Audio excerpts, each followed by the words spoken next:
beautiful, beautiful, beautiful, beautiful angel. So there's so many options now where you can refresh yourself without cutting open your whole face and stretching it. So there are people still that to have a facelift is the correct route for them. But for many, every day I have patients coming in where they're coming for fillers, and with fillers I can create a more youthful look for them in half an hour's time. And they can see the results. They're smiling, I'm smiling, my staff is smiling, and they leave happy and feel refreshed and ready to go back to work.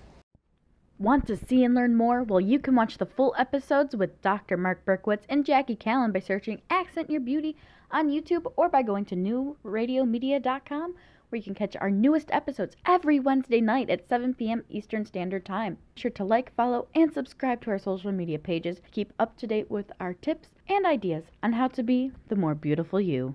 Links in the post above.